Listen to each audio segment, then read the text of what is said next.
Hello and good morning.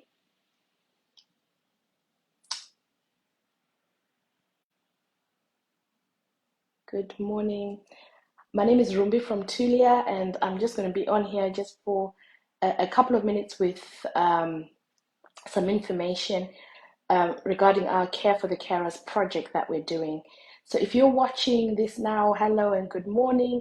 If you're watching on replay, hello and welcome. Please share some of the information that I'm going to give because I think it will be helpful for someone out there.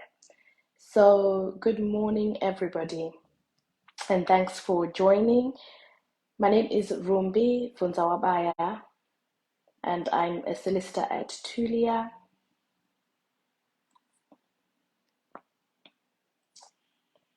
So Tulia is, I'll just tell you about what we do, just as we just get a few more people coming on. So we provide specialist immigration advice and support. So we provide wraparound support for migrants who are living in the UK. So mostly it's for people who are living in the UK. We're not a recruitment agency. We don't do recruitment, but we provide advice and support for migrants. And some of that support can be, it's all types of support that we provide when somebody is in crisis. But we also do immigration advice just for people who are not in crisis. And so we do a combination of paid work where people pay for our services. But because we are a community interest company, we can also do work for people who are not paying. So people who just need some advice. So good morning and welcome. I hope you can hear me. Good morning. Yeah, so here's our website, www.tulia.org.uk, which shows some of the work and the services that we have. So we are here just to help immigrants. That's the main thing that we do. And we're running a project called Care for the Carers. So we do different types of work, and at times we do projects for specific things. So we're doing a project called Care for the Carers, and part of that is doing these lives where we share information and highlight some of the issues so that people who are in that situation are able to get the advice and information that they need. So good morning. Please tag a friend. Please share the video. And thank you so much for joining. Good morning, everyone.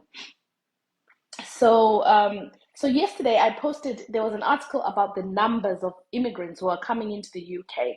And one of the things that we are always doing is looking at statistics and looking at the numbers. And we then deal with some of the issues on the front line. So yesterday there was an article around the migration to the UK has jumped to a record 504,000 this year. And the jump in the number of international students is a factor. And I think also skilled workers. But the real, there's a big jump. International students and also people um, who are coming here for work in all different sectors. So it's reached a high level. Also, people from Ukraine, also people from Hong Kong. So migration to the UK is people from all over the world, really all over the world. Asylum applications are at their highest in 32 years, highest in 32 years for asylum. So that's people from Ukraine and people from other areas in the world. So skilled workers, the care for the carers, they're a small percentage in the numbers. So yesterday when I posted this article on migration to the UK rises to a record 504,000 after it's a combination of different groups. So people shouldn't feel scared, because I think some people were saying, oh, are they going to close the route? Are we not going to be able to come to work? As long as there's a need, people can come to work. As long as there is a need for people to provide a service, people can come to work. So don't be alarmed by headlines. They're statistics, and but they reflect a wide spectrum of people. So it's not just one group of people. And it's not meaning that anything is being closed, because, like I said to you, that sometimes people will start to tell lies and spread rumors and say, "Rakto varwa," everything is being closed, um, because some people like to instill fear. But I think, it's always good to take advantage of opportunities when they're there, for as long as they're there, because they're not there forever. It's a fast moving immigration in the UK. It's always fast moving, fast changing. Uh, at all times, things change, things come, things go. So because it's so fluid, so even this report, it talks about the students and says that they're going to try and they said we're considering all options to make sure the immigration system is delivering, and does and and that does include the issue of student dependence. So that's an issue that's there. So for carers, and their dependence, so that's what I just want to quickly talk about this morning, about carers and their dependents, so children. In our inbox, we get a lot of questions. So one of the key questions is about children, to bring them or not to bring them, and childcare, and the challenges that come with children. So when we get some referrals, sometimes we'll get referrals from a housing charity or from social services, where a family who have recently arrived and they've got children and they've got nowhere to live. So accommodation is a big problem across the board. There is a crisis in terms of getting accommodation. Even rental properties are difficult to get for families, depending on the area. We have got a cost of living crisis as well.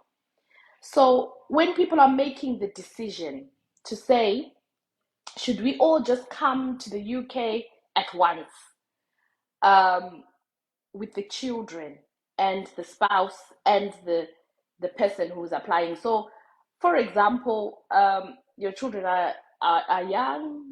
Some people have got babies 2 years old, and others in primary school. So, Kunoku, England, there's no, it's not easy to get childcare. So you need to have to think about that when you make the decision. I remember once coming here and saying to people, don't separate as families, try and move together. But I think I've changed. I think I've changed my views, because of the challenges that are there in terms of settling all together at once. Settling all together at once is challenging at the moment, because of accommodation problems and also childcare. And so it's best to make to scout the land. Like in the Bible, when the children of Israel were going to the promised land, until they sent the spies, 12 spies, to go and scout the land. So even when someone is making a move, I would say, and this is the advice that I've been giving to people as much as I can, try and come in yourself. And as you come in yourself, get yourself settled. Get yourself um, settled. Give yourself time as well. Give yourself time. Give yourself time. Come in, find your accommodation, get into a routine with work.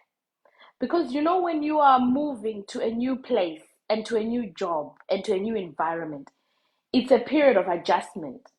And it's not an easy period of adjustment. We're in winter now. By 3, 4, it's dark. It's raining. The work patterns are like vanhu vari kusvika kubasa, like you go to work from morning maybe 6 a.m. and finish like late, sometimes at 10. So if you've got children and you're just arriving, that's some of the reasons why we get inquiries from people who say, I want to switch, it's not working. It's not because you've tried to bring on too much. If you're trying to come and settle and adjust to a job, find accommodation, at the same time parent your children and settle them in as well, it becomes too much for people to do that at the same time.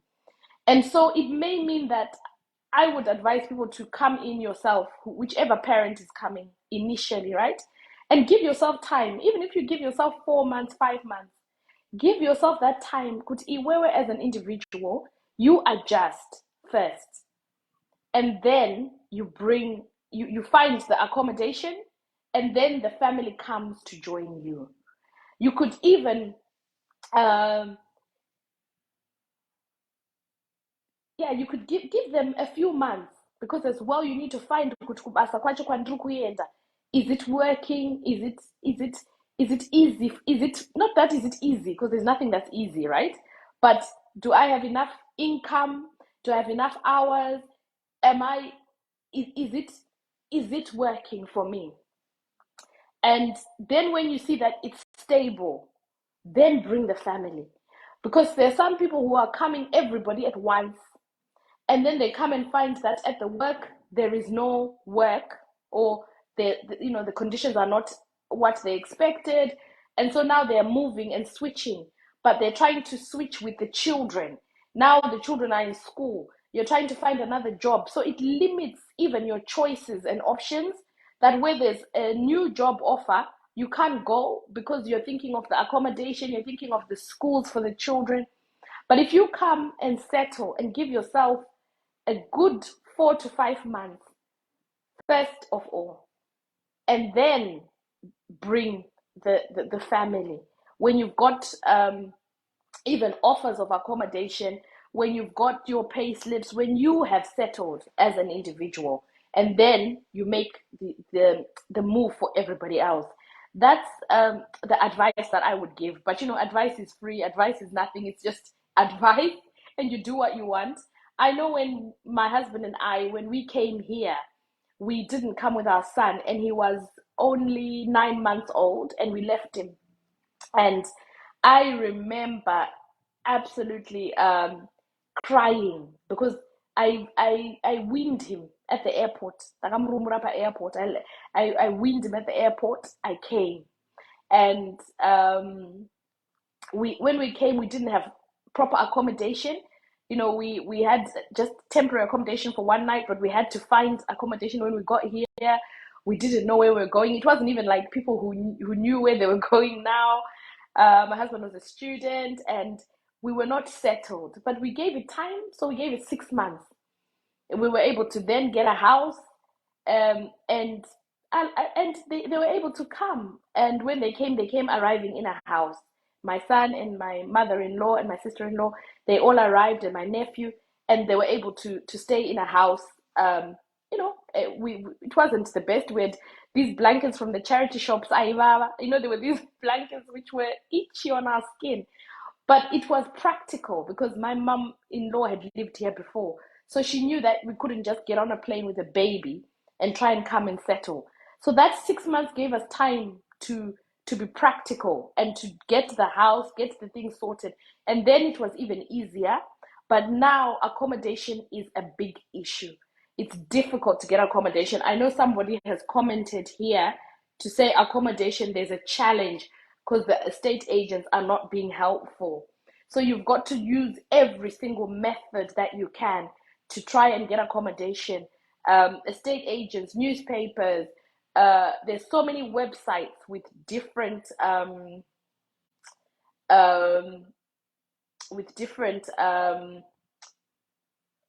portals for you to get accommodation. So looking for accommodation is a full-time job in itself. So imagine you're trying to do that when the children are here already, and you're trying to get them into school. So that's one thing that I've been advising people, that take your time, and settle, and then bring the family. If you've got support, and if you've got people who can look after them at home, then it's better they stay in at home, whatever home is, wherever your home is, and then they can join you after you've settled. So that's a lot of the questions that we're getting. A lot of referrals are relating to children and the difficulties that people are having.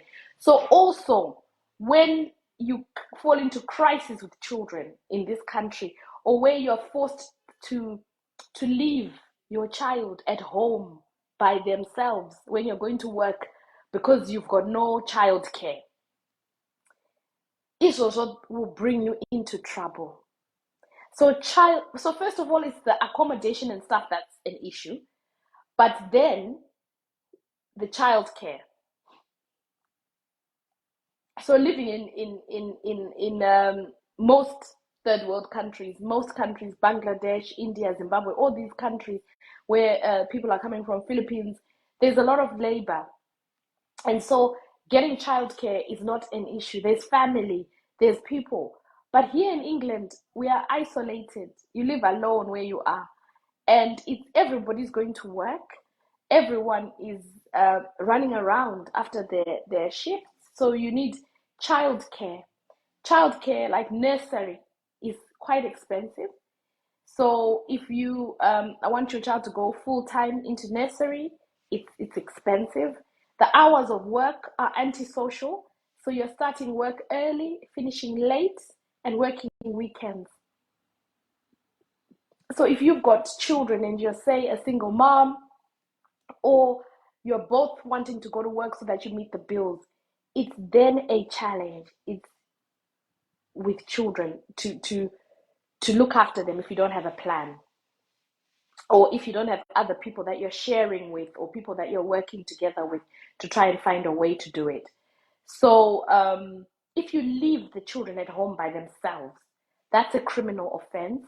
Like if you've got like 5-year old, you're leaving a 5-year old Ariega, you're leaving a 6-year old, a 10-year old to look after a 3-year old. That is neglect, and it's a criminal offense.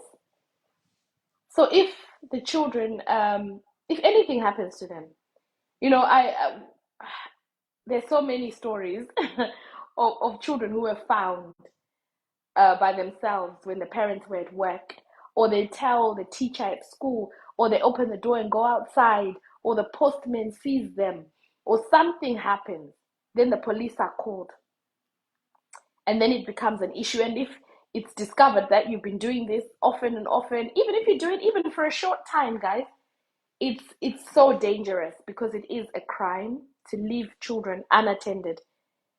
So if you're taking that risk to say, I'm coming, and ndichangovasia, because there are people who did that, who just left little children alone, and it got them into trouble. Somebody's asked 14 and 12. So 14 and 12, are there social workers here? Because I don't want to say the wrong thing. This is not my field. So I don't want to say the wrong thing. But I remember when our son, our eldest, he was very mature. So when he was in year six, which would be about 11, I think, um, he just used to walk home by himself, and then he would open the door and go into the house. But he would only stay by himself for an hour, because it was the time when we were coming from work. But we had to tell the school, we had to tell the neighbors. But it was a very short distance, and so we made checks, and we got other support around us. So somebody, Angeline, she said 16 and above. So yeah, if there's anyone who's a social worker, please just tell us and make it clear for us, because I don't want to tell you the wrong thing. And it depends on your child as well. 14 and 12, I think that's quite young. And then another thing that happened a few years ago. This is now, I'm just telling rumors. This is not anything I know personally, but something I read on social media, that children were being left alone, siblings, like those ages, 14 and 12, boy and girl, and the brother made the sister pregnant. And they were just staying by themselves at home. And that's what happened a few years ago. It was a story on social media that was trending, and people were just talking about the risks of just leaving children alone. So I don't know if the story is true or if it was an example. I don't know the people, but it's also dangerous to be doing that. Um, so yes, it's a big issue. Childcare is a problem. If I think of my journey, my children are now 24, 19, and 16. But hondo yacho kuti vasvike ipapo, it's been a journey. It's been a journey.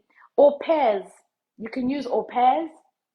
So au pairs come from they used to come from EU countries. I think they still do. They can still come on au pair programs.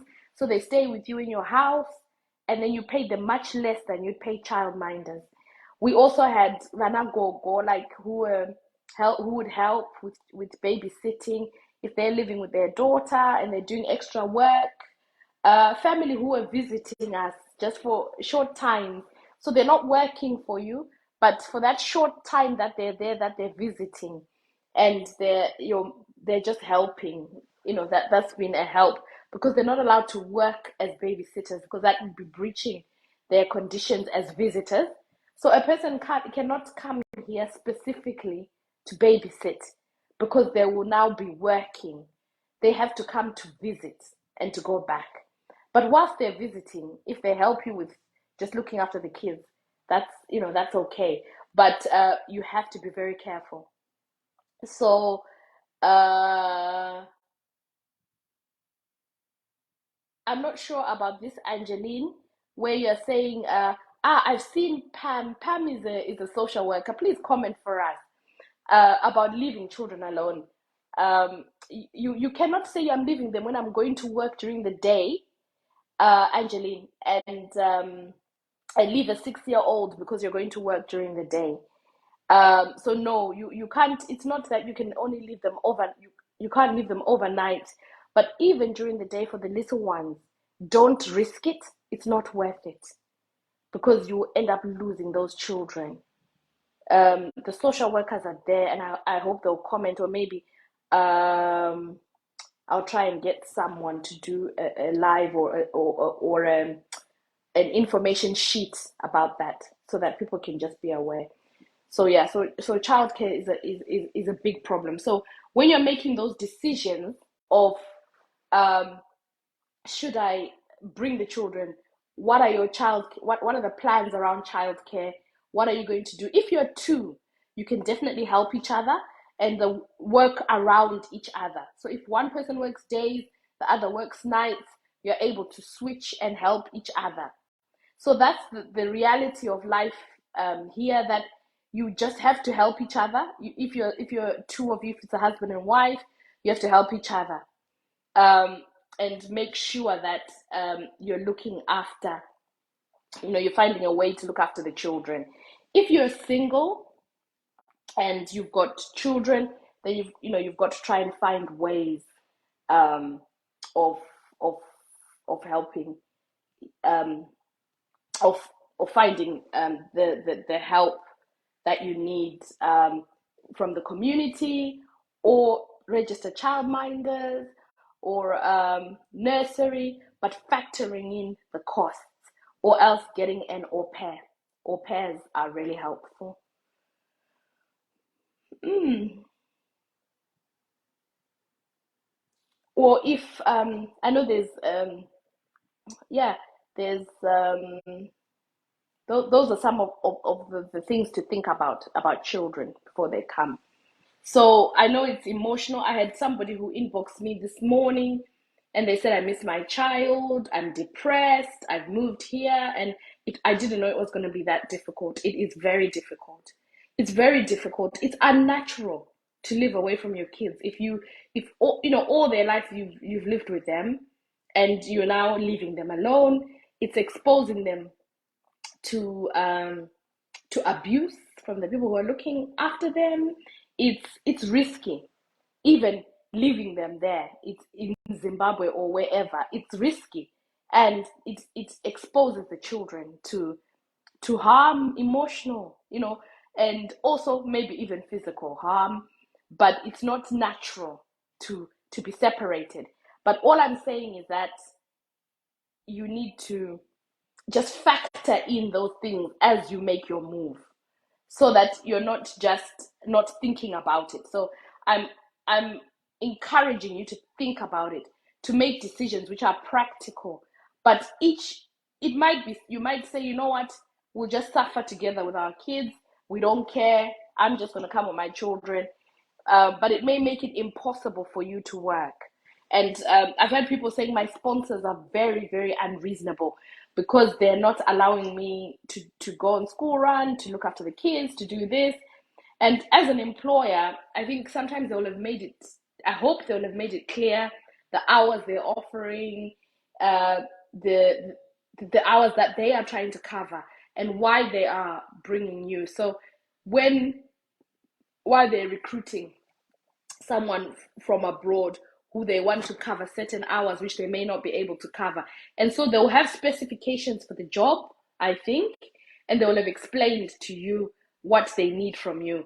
So when it's now an issue of you're not able to fulfill that because of childcare problems, or the unsocial hours where you can't get a childminder or things like that, it's then for you to sort it out rather than to blame the sponsors and say, oh, they're so bad, but they would have made it clear and you would have said it's okay. So I think it's very important for everyone to know where they stand and what they're doing. So yeah, so about children, that's an area where we have seen quite a few referrals. So I wanted people to be careful, not to make rash decisions, to try and put as much as you can in place, try and find a way that you can come with them to get the childcare. So yeah, what else is there?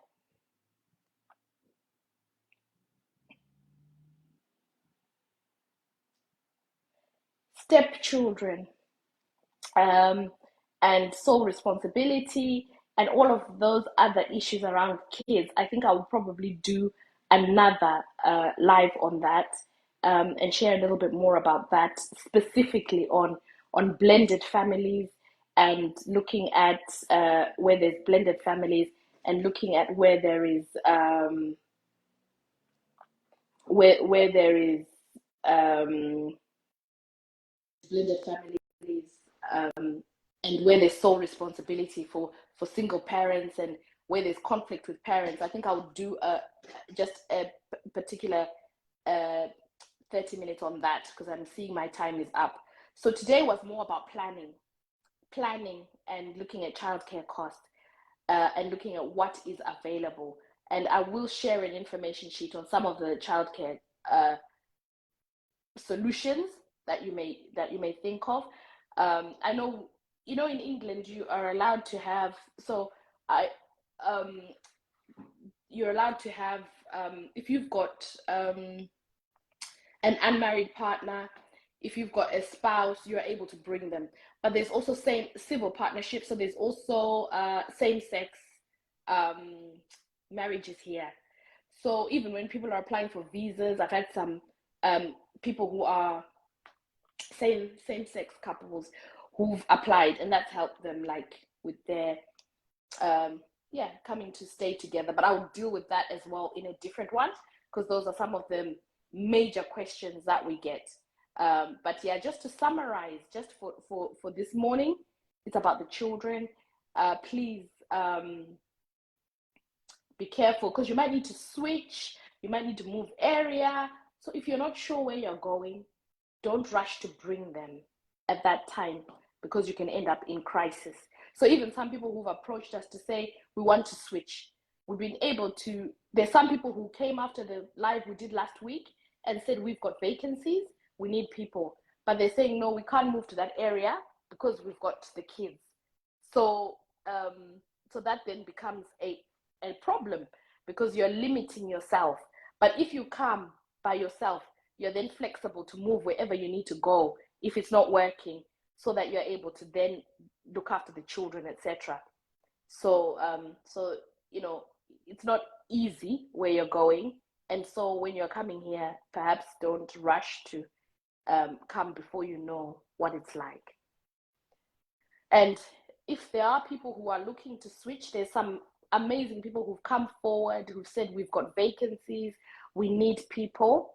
So if you, I'll start a different thread for people who are looking for employment, and then I'll just send your names to them, and you can talk to them individually. You know, one on one, you can just have the interviews and see. So there are some people who are looking for people who need to switch, who don't have any work, and they have vacancies, and they are able to offer sponsorship for people who are in the UK. So not people who are outside of the UK, but people who are looking to switch, and some are looking for drivers. So I will, I'll actually put a post about that. And then if you are one of those people, send your CV. There's an email address where you can send it, and then we can forward it on to them, just as a matching exercise. The employment agency does recruitment, but they're just doing that as to help people who are stuck. So if you know someone who's stuck, who doesn't have hours, who's struggling, I'll put the post up, and you can send your email there. And in the heading, put switching, so that it's easy for the team to do that. It's not something that I do personally. So great, have an awesome day. Today England is playing tonight, so we're going to be watching the football, and we hope that we'll win. I love the World Cup, and it embodies what we do with immigration, because it's a whole world, and it's so amazing when you look on the teams and the different nationalities or backgrounds, like the people who play in the Premiership. They are from all over the world, but then also you've got in the England team, you've got people who are different, like their parents are from Nigeria, from Ghana, and other countries. So it's nice. I think the World Cup just reflects the diversity of the world. So yeah, so thank you so much. I hope that's been helpful for somebody. Please share, please like, and help somebody who's making that decision on whether to come with the children or not, on what they need. I might also share another YouTube video which we did internally for our teams on accommodation, just to help on some of the things that you need to do on a practical level as well. So I'll see if I can share that as well. So thank you and goodbye. Have a great weekend.